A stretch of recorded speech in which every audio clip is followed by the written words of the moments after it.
Awesome. So I'm going to go ahead and start on our homepage of our website. Now, to access your form, you'll always go to the same place, and that's going to be our Forms tab and Form List. So I'm going to go ahead and jump into this Form List. Now, this is going to bring us to every form that's ever created a MemberClick. We've just recently created a new function. So you'll notice the first thing you see next to this membership application, we can give this a status. We can make it unpublished or published.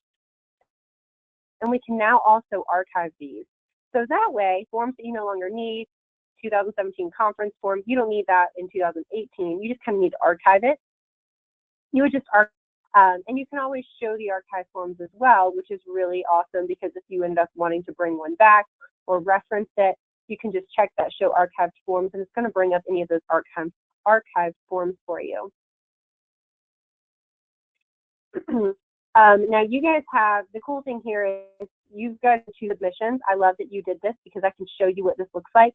The difference between submissions and registrants. So for a membership application, you wouldn't have registrants, but for an event registration form, you would.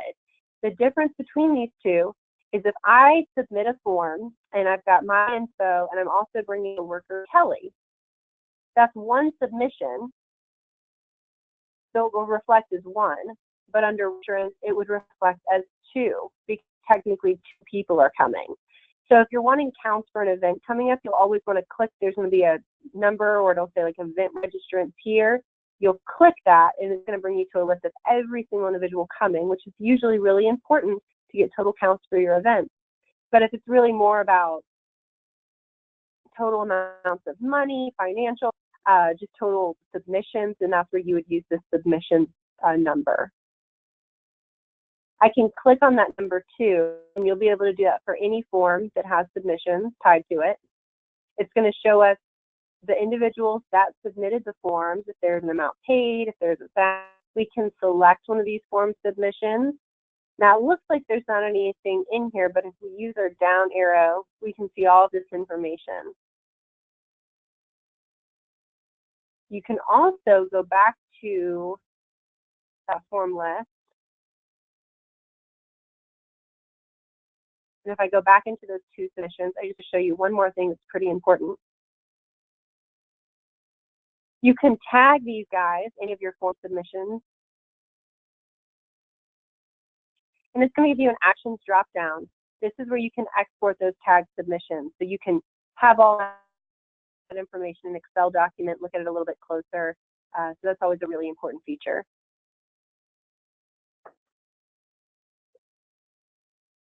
A couple other things I wanted to point out here on this page to you guys is next to our form, we also have a couple of different selections. So edit, we can always edit our form. One thing to keep note of, and you'll also notice over here on the right-hand side, there's a delete option. In this case, the delete option is grayed out. So editing and deleting, they kind of have the same thought process behind them. And so once a form submission has been made for a form, that form is no longer able to be deleted. So in this case, we can't delete this. I can't select this. The reason why is because we're using your form to collect information on your members. So if we deleted the form, we would delete all the information tied to the form that we've collected in your member's profile. So we'd be mass deleting a ton of info.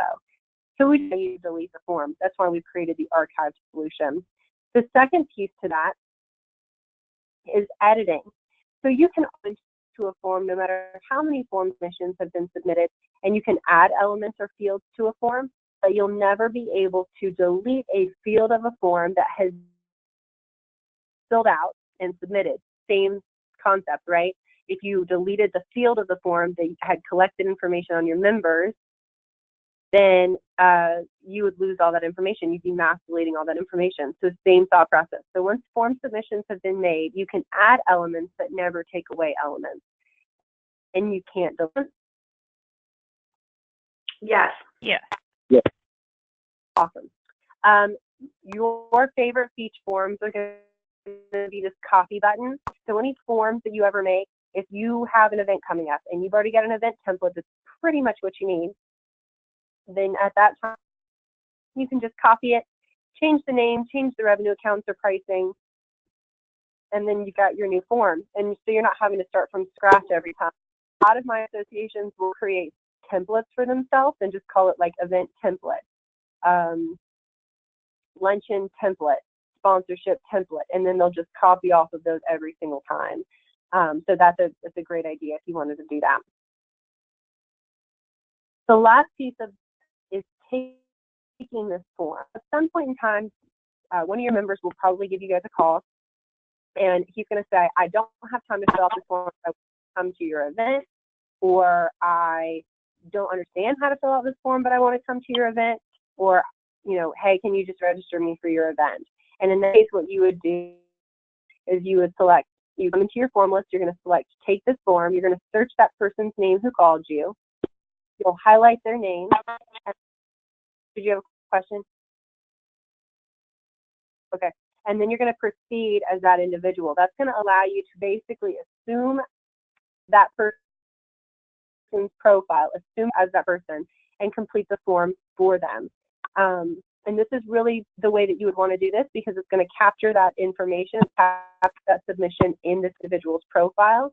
It's going to capture the invoice in their profile. It'll send the invoice to them. So this is really the best way that you can do this. Now, if we were ready to create a new form, we're going to select create a form up here in the top left-hand corner. We're going to name our form. So I'm just going to call this membership test. This name, whatever we put in here, is internal only. It would never be seen by anybody but you guys on the administrative side of the site. The next item we have are setup options. And so our forms have some default sections inside of them. When I say that, what I mean is they have a login section by default in every form, a summary section that's in every form, a payment section, and a confirmation section. So you're going to see those sections in every form you create in the system. In addition to those, there's going to be a body of the form. That body of the form that you use is going to determine what type of form you are creating. These two checkboxes that you see here, this is allowing us to decide what type of form we're creating. And by doing so, it's going to bring in the correct body that coordinates with that type of form you want to create. So what I mean by that is if we said that we were going to use this form for membership, the system is going to know to go ahead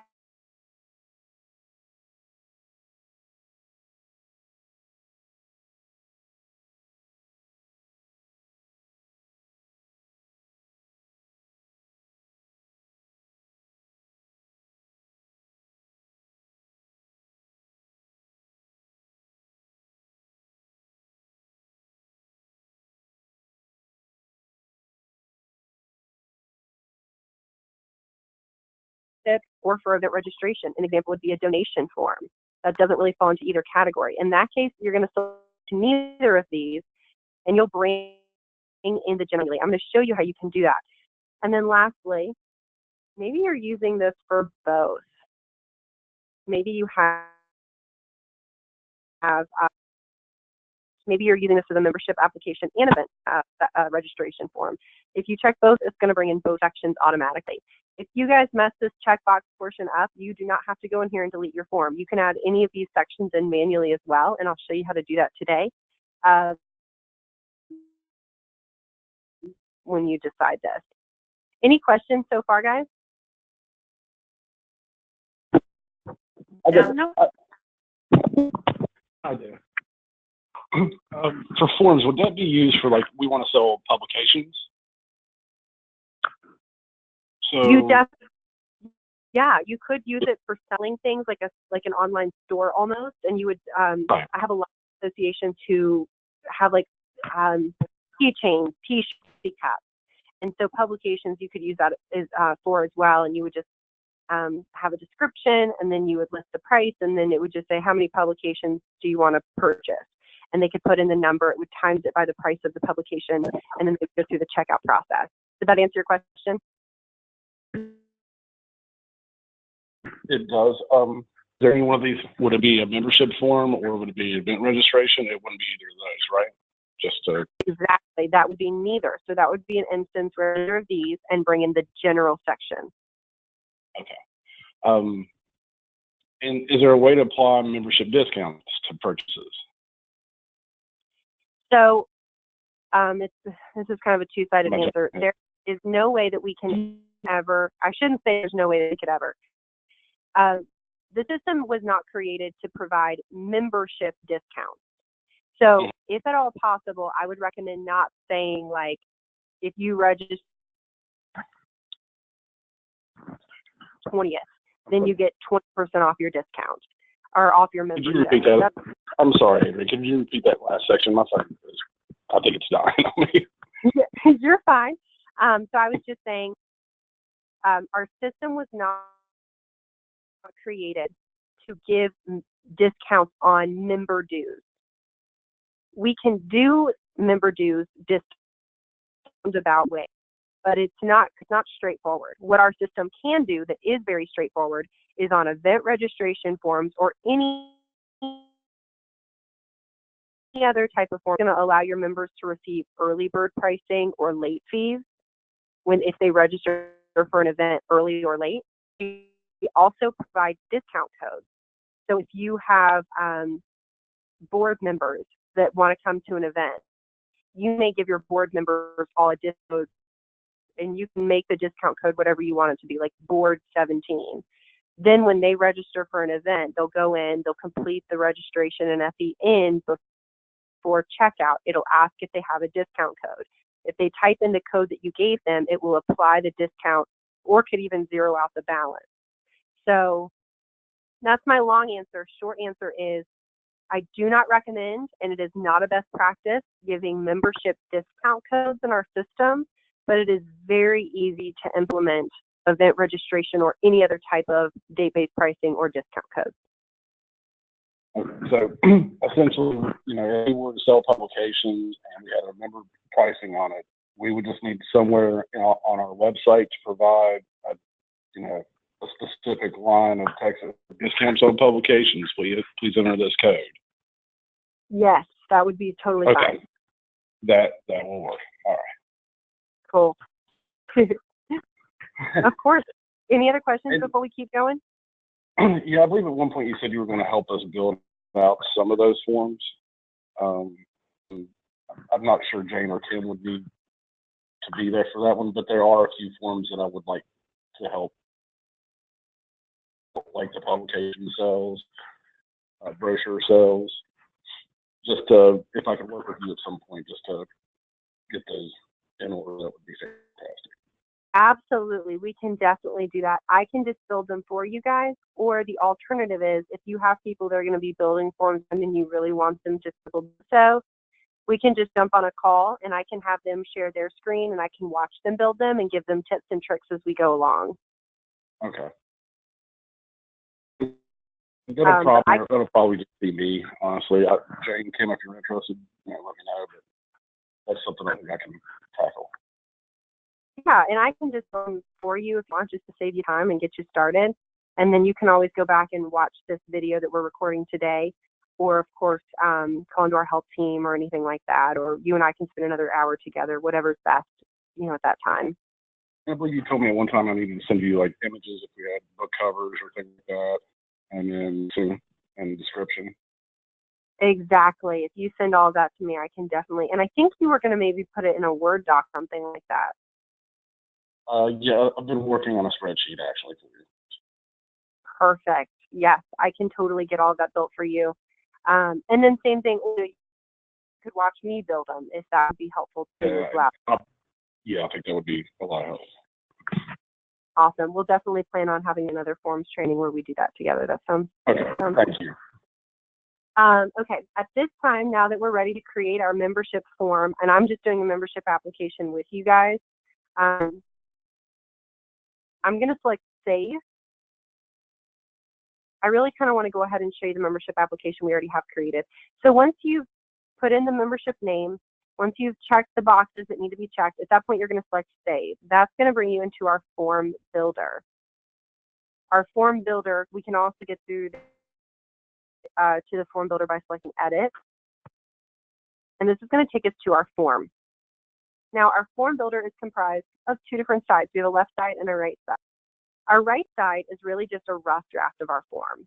So it's not pretty yet. It's obviously, not in the template, but it's what the form, just the bare bones of the form. Like I mentioned previously, the form is comprised of different sections. The first section of our form is the login section. The login section is crucial, and I do want to point out, so if I select properties for any section, it's going to coordinate on the left-hand side and show me what properties or what customizations we could do to this form, to this specific section on the form.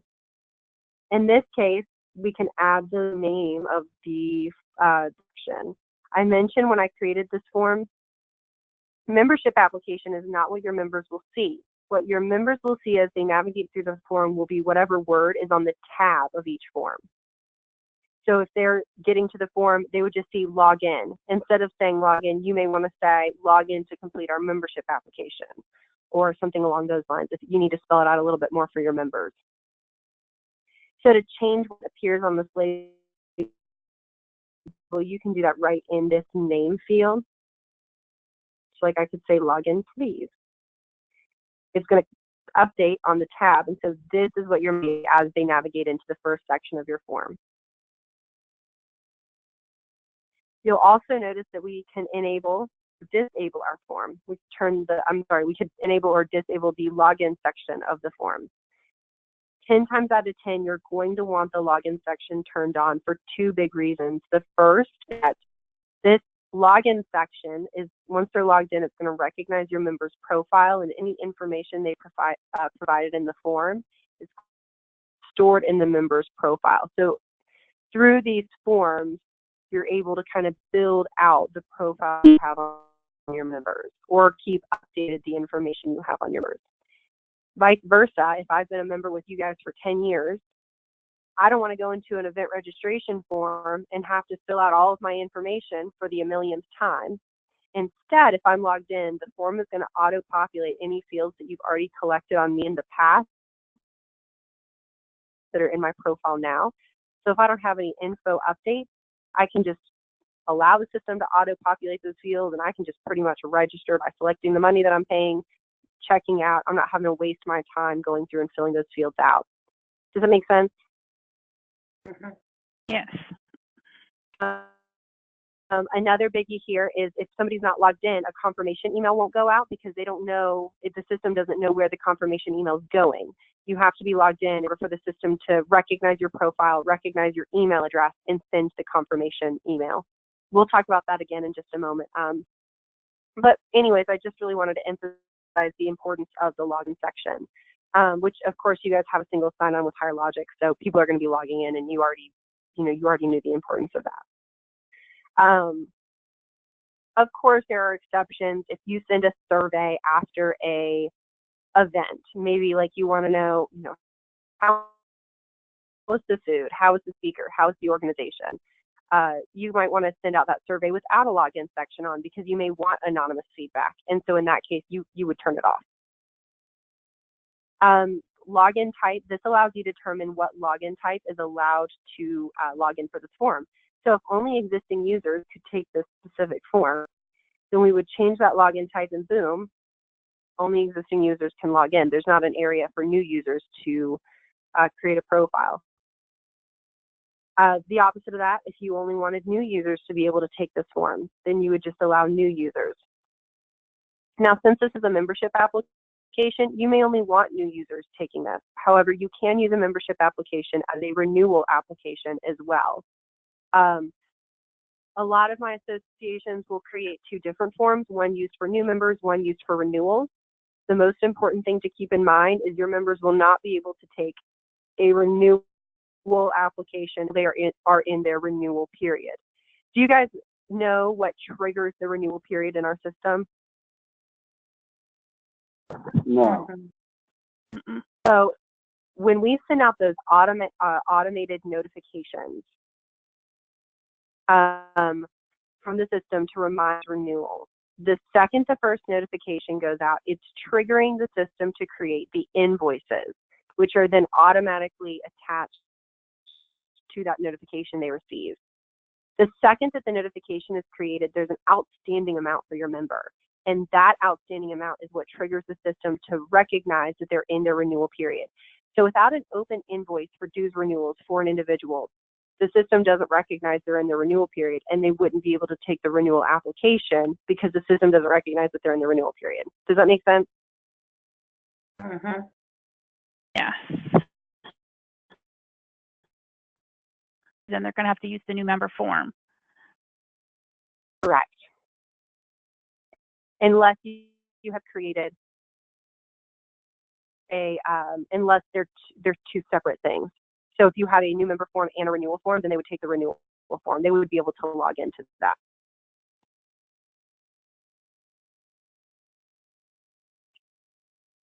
Did that answer your question? So if a member, their membership has lapsed for an entire year, they can still choose the renewal form. But it Correct. just won't auto-populate. It should still auto-populate as well. They're still a member. Their profile's still in their member profile. Like you still have their profile. You still have all the information. It's still going to auto-populate. It's just going to, they're just logging in, and then they're just going to have to pay in order for the system to go. You know what I mean? So they're still a member. They're just a lapsed member. So when somebody's lapsed, they cannot take advantage of any social community, which you guys aren't using, so it doesn't matter.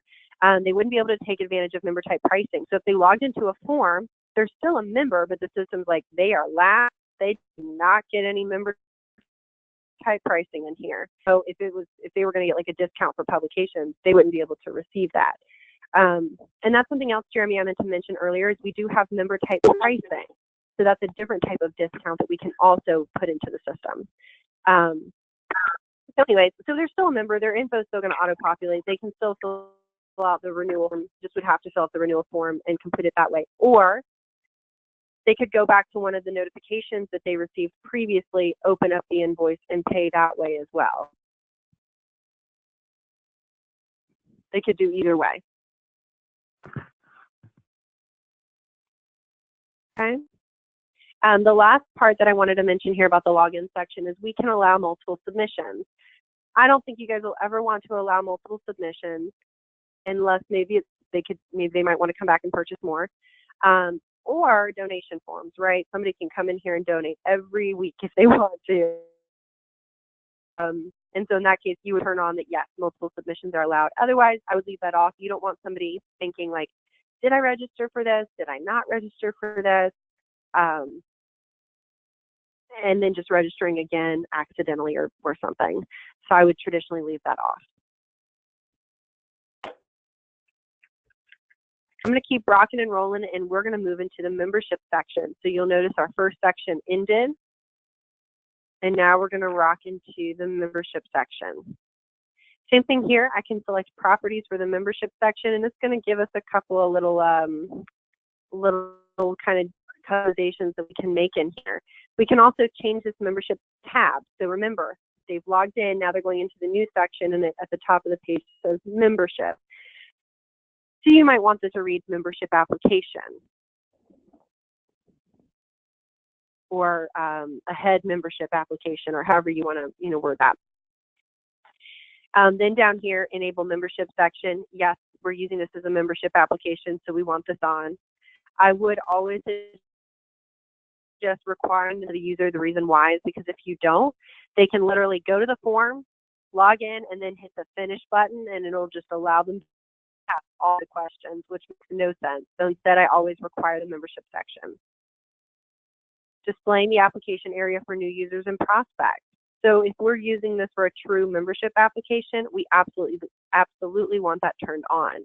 If we were using this for renewals, we may want to turn this off.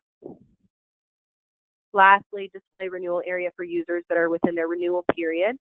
So this also tells you a little bit about that as well down here, this little paragraph.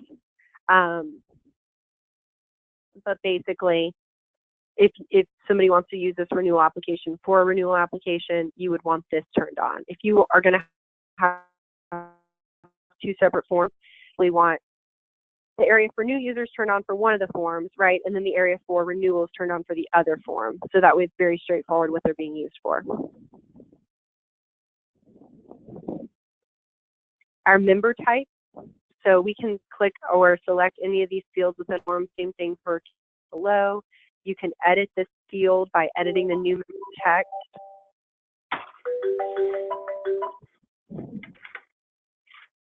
We can edit the renewal field of info. We can click on the member type.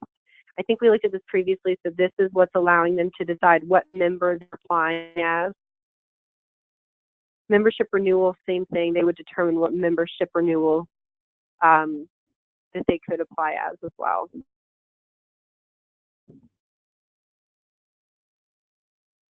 I'm going to go ahead and work to our next section. We'll come back to the membership section on how to build out these different, but I want to go ahead and make through the rest of these sections first. The next section on our form is the summary section. Same thing, we're going to click properties for the summary section, can turn it on or off. This is really beneficial because it's just allowing them to do the information they provided and confirm that it's correct. We might want to select all of these, or we might want to deselect some of these. This is just going to determine whatever's clicked or selected is just going to determine what's going to pop up in the summary field section.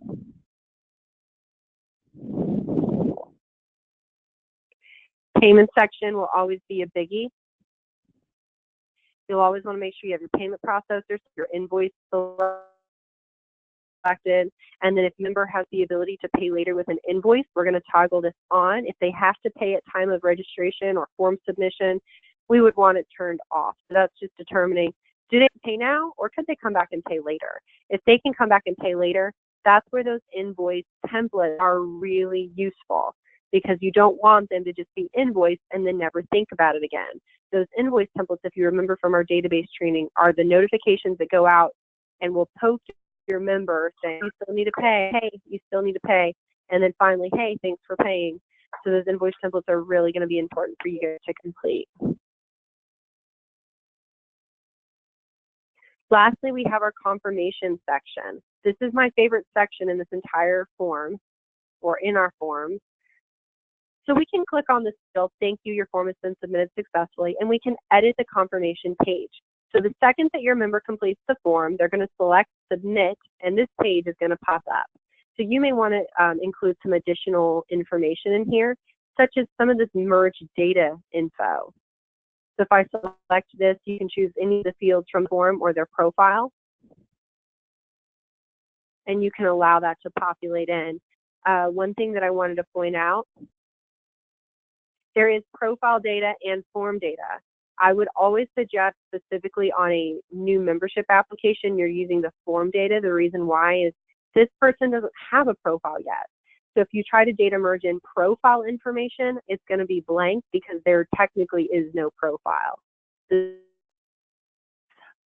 Just a little tip. I have a lot of associations who forget that, and they're like, why are my notifications coming blank? And then, so this is pretty cool, being able to build this page out. But what's even cooler is if I like the properties for the confirmation things. One is the confirmation page, but if we select properties, this is going to take us to set up a confirmation email. So we would on and edit the confirmation page. Now you can do the same thing. I would recommend using that form data to create almost like a receipt. But the best part of this is you guys can BCC recipients. So you can BCC yourself up to 10 people. So not only is your member receiving this, but you're receiving it in your email as well. So that's a trigger. So you're not having to come into member clicks every single day to see if you guys have new members or event registrants. You're getting this notification email, and if you wanted to take action or wanted to come in the system and do something, you would know that you'd have the ability to do that. So I think this is really, really cool. Any questions on, so we kind of completed the sections. Any questions on any of the sections that we just worked through?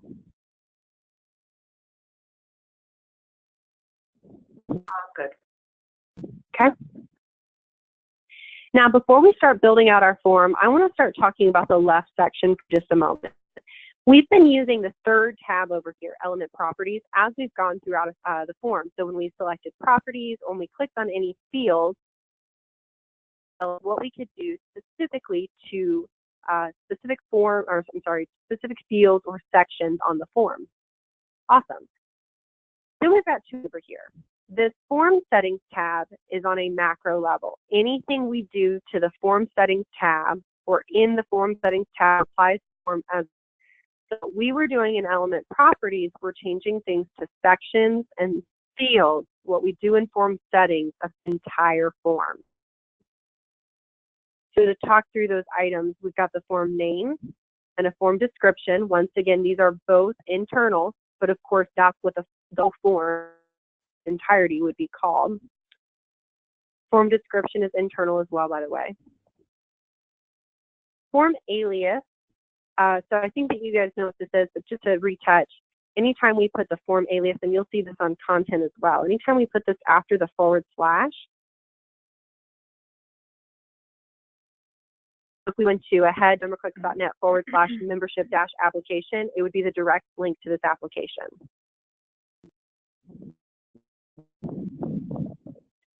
The status of the form, published, archived, unpublished, obviously that affects the whole form.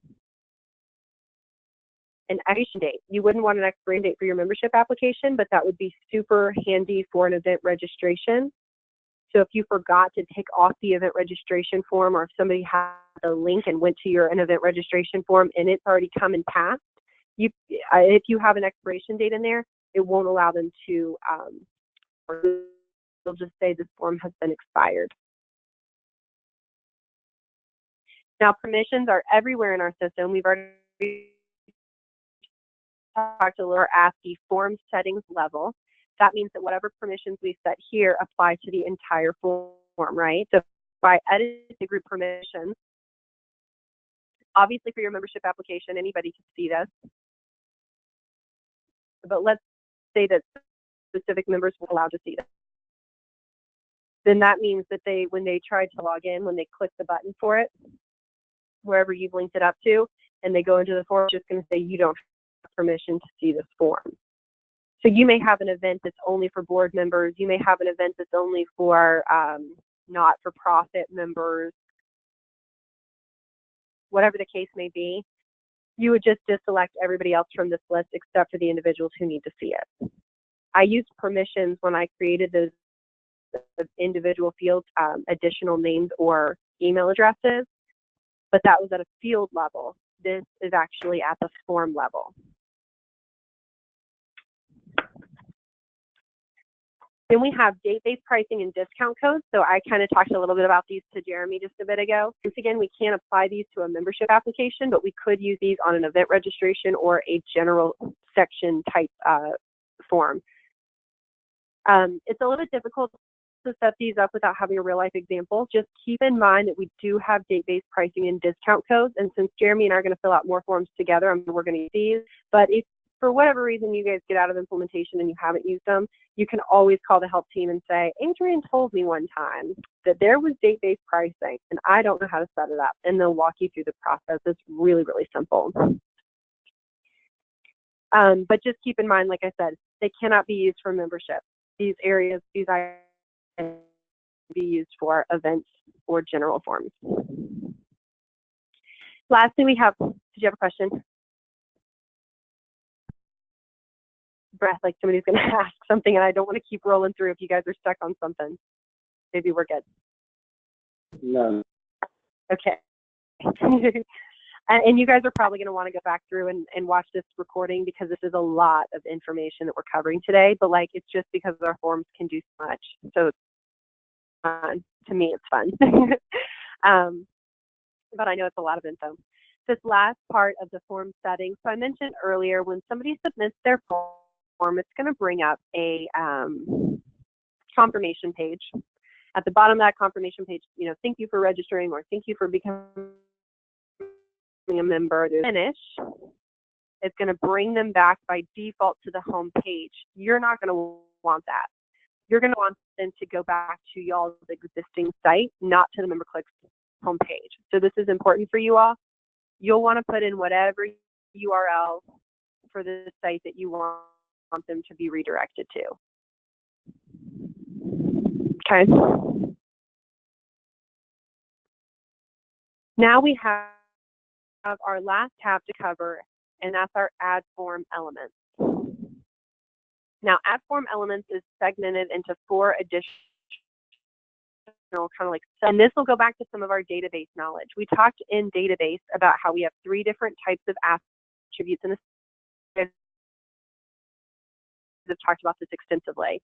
We have built-in attributes, system attributes, and custom attributes. If you have, if you want to ask built-in attributes on your form, just as we did here, right? So I'm scrolling down, we've got address, phone, email. I added these in by going to add form elements, grabbing the element we want to bring in, and just dropping it in. So we're just grabbing and dragging. After I've dragged that field element in, form element in, now we've got the different customizations we can make to that under the element properties. What we can change about a section of a form or about a field of form. So same thing here, we can change the address or the label name. So if we didn't want it to read address, if we wanted this to read something else, we could change it here. We can enable or disable this field. We can make it required. Anytime you see a red asterisk, it means that it's required. Export name is important. You always want to make sure you're paying attention to that because since I showed you, you have the ability to export this information into an Excel file. Whatever the export name on that form field is going to be the column header for that row of information. So if this just said like address, you may not know what type of address this is, or somebody should export name makes sense. And then lastly, we have permissions again. So who's allowed to see this field? And I'm going to go ahead and delete this out. So we copy and delete down here at the bottom. So anytime you want to add in a built-in attribute, you're just grabbing and dragging in. Now I did that for institution. This is actually organization, I think. But I think I would have just updated the name from reading organization since that makes more sense to your members. Now, are the built-in attributes, is that going to be like required information before they can complete the form? If you make it required. So since like okay. is on the form, notice that we can require phone if you want that required. Oh, gotcha. I got the drop down. We can make it required. Email, it's required. Once again, it's in that drop down. Okay. And we can go ahead and make institution required. Then if we go back to our add form elements, we have custom attributes. So custom attributes are those fields that we wouldn't have known to collect on your members. So we created new custom fields just to hold that information. So that's everything in here. Title is an example of that. If we want title to be required, all I have to do is make it required. We could change the labels.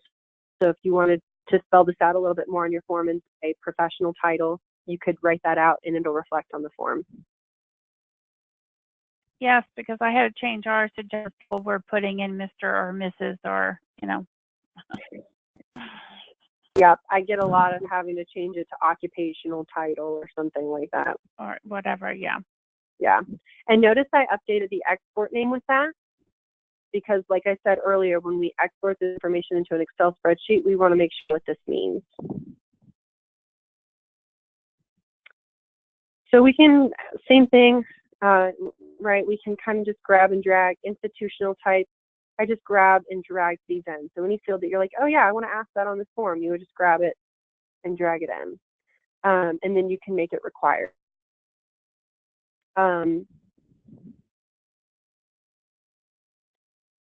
Something that I wanted to point out, built-in and custom attributes, these 2 different types of fields that you're adding to the form.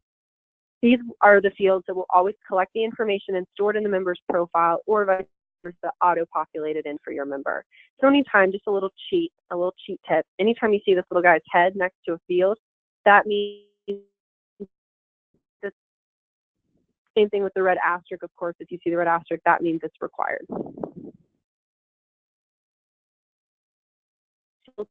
And in custom attributes. Then you have form fields.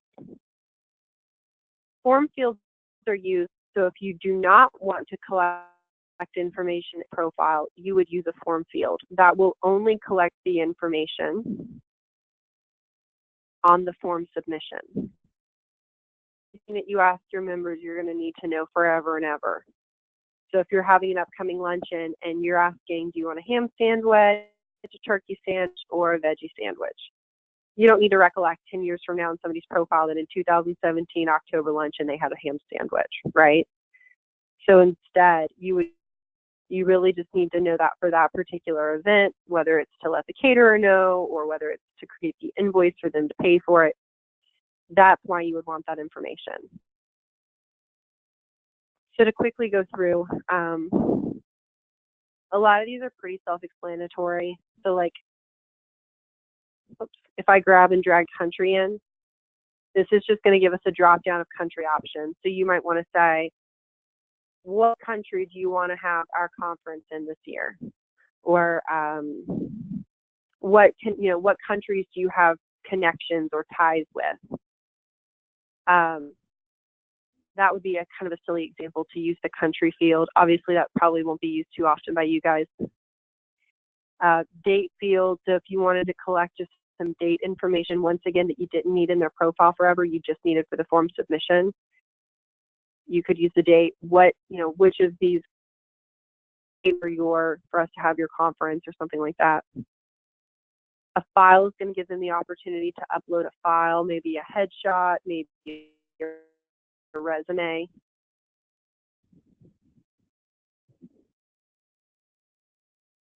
Image, same thing. We could use that to upload a headshot, silly photo. Maybe you guys are having a silly photo contest, whatever the case may be. I'm going to skip over number and selection set. I'm going to come back to it in just a moment. We've got state. It's just a drop down of state, and we've got a text box. It's just going to allow them to fill in a blank text box. So that could be used on a survey. What did you think of the 2017 conference? And it'll give them a field where they can write out a paragraph of their thoughts. Going back to number and selection set, these are special. So if we use the number field, this would only allow them to put in a number. No special characters, no spaces, letters, anything like that. The cool thing about the number field is you can also use it as a price field. So you'll see that right here. There's a toggle. Toggling this on will by default make this like a blank $1. So this is what I would probably mean for the publication. How many publications do you need to purchase? That's what we would write in our label and our export name.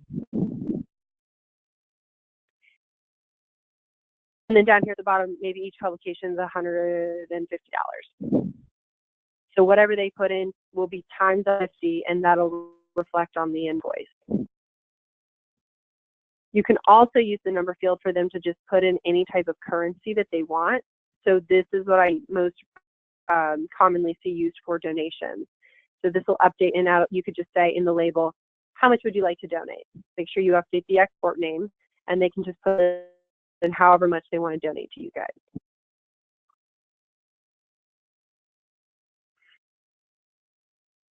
Anytime you use a field on the form that has some type of monetary value associated with it, you'll always want to make sure you edit your payment processor and revenue account. Y'all, this is crucial and very commonly. This is so important because this is how your invoice line item shows up on your form. You don't want your invoice to read, how much do you wish to donate? Instead, it would probably be like donation total, right? Something a little bit more formal, not a question on your invoice. And then revenue account, crucial to determine what revenue account that money is going into.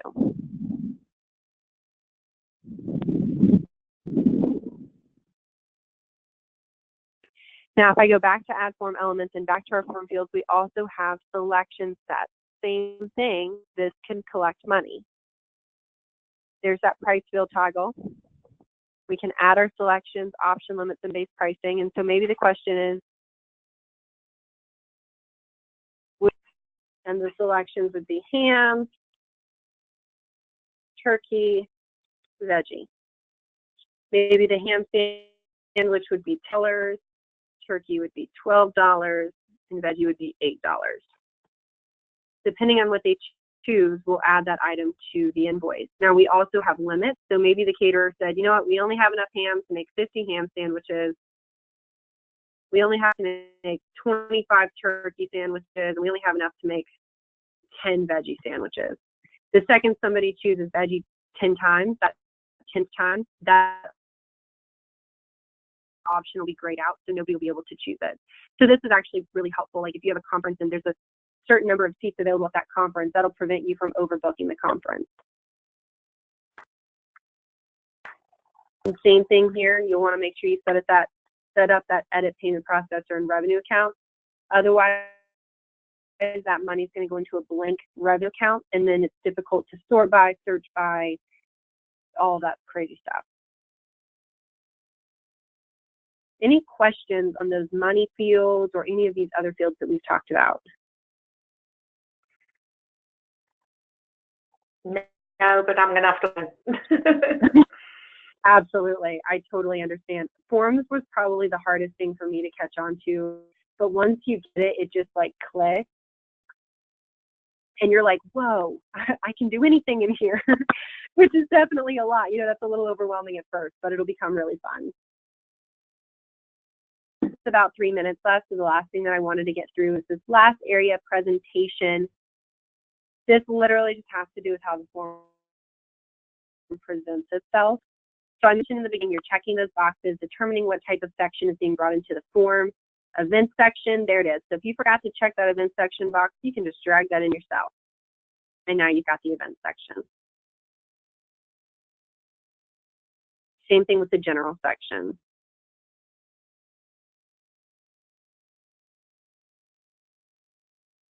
Some other items that are built in here, horizontal line, this would be used as a separator. We're going to separate different sections of the form or different segments of the form. A label is what you would use for just a text box. Text box, that's what it is. So if you ever needed to supply instructions or directions or a disclaimer, throw it in a label, and you'll just edit the label text. That'll bring up our editor, and you can say, you know, disclaimer, 30 days before conference, no refunds. And that'll kind of add we're down here or wherever you put the label. Page breaks. Page breaks are. Were you saying something? No, you're breaking up. Oh, I'm sorry. Can you hear me okay now? Yep. Okay. Page breaks. Page breaks are usually included in the form already, so you don't need to add them in manually. But if you guys have a general section and it's a survey and you've got like 30 questions on that in that general section, you're probably going to want to add some manual page breaks so your members can answer like five questions, hit next, and it'll bring them to a new page. 5 questions, next, new page. And that'll just prevent from them having to scroll forever and ever, possibly the form now, because it's like, why are you still taking form? Things like that. So page breaks usually built in, but if you want to add them to a general section, they could be helpful. And then lastly, white space. It's literally just some white space you can add to the form. Once again, it could just be used as a dictionary off. And we finished just in time. So that is everything forms. I'm going to go ahead and delete these sections out so it doesn't break our beautiful membership application that we've created. Any questions? Do you guys want to go ahead and schedule a follow-up call for sometime next week, or what are you thinking? Definitely want to schedule a follow-up. I do want to ask Jane and Kim, do we need separate new member and renewal forms? Yes, but Yeah,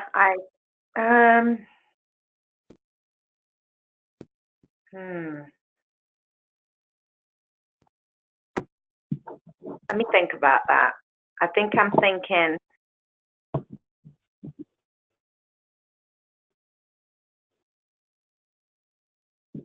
yeah, I think it would be a good idea. I may change my mind on that, but for now I'm thinking that would be a good idea. I've got to think through the process.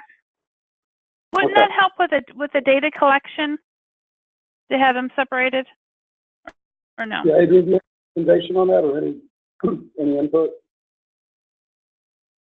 Can you say that one more time? You guys broke up just a little bit. Do you have any kind of recommendation? You might need those forms, a renewal and a new member form. My recommendation would be having two separate, and why is because the confirmation emails that come from each really should be different in my opinion. One should be geared towards new members with maybe member benefits. One should be geared towards for the welcome and renewals. Right. Yeah. So my recommendation is have them separate. And all for renewal form, you don't need to ask as many questions, right? You're not building out their portfolio or their profile normally. Normally you're just wanting to get money from them. That sounds awful, but usually that's really what it's all about, is just for them to renew their profile as fast as possible. Right. Select the membership for the year. One more quick question, Adrian, regarding those discounts. Is that set up as like a percentage discount, or how is that applicable? Because I'll have to some other people to see what the discount should be for purchasing. Yeah, it's not discount based. It's like, okay, it's going to cost $80. So it's not percentage based like that? Correct. Okay. So it's only just okay.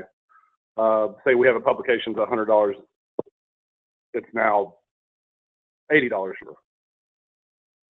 So in that case, that could be a 20% discount. I guess that'd be a 20% discount. Yeah, I just want to make sure we put in, The only discount problem code. is you can choose multiple items on the form. Like if they can choose, like, we want a publication, we want this, we want that. You wouldn't be able to say at the end, okay, toward your entire purchase.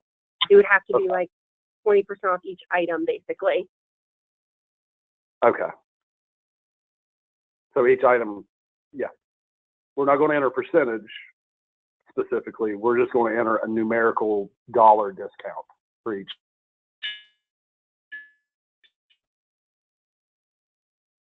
Correct. Exactly. Okay. Exactly. Thank you. I'm with you to create that, the publication purchase form. Yeah. When are you thinking next week would be a good time for you? Yes, absolutely. My schedule is pretty flexible, except for I don't have any time available on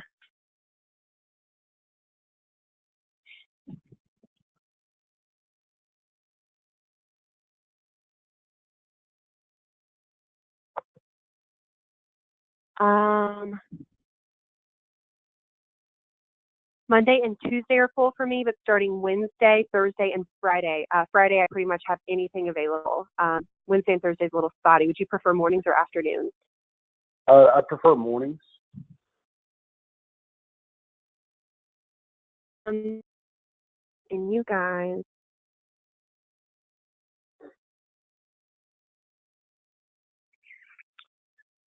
What if we did 9? I could do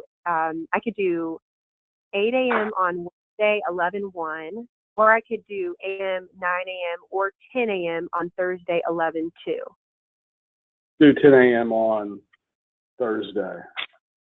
I like it.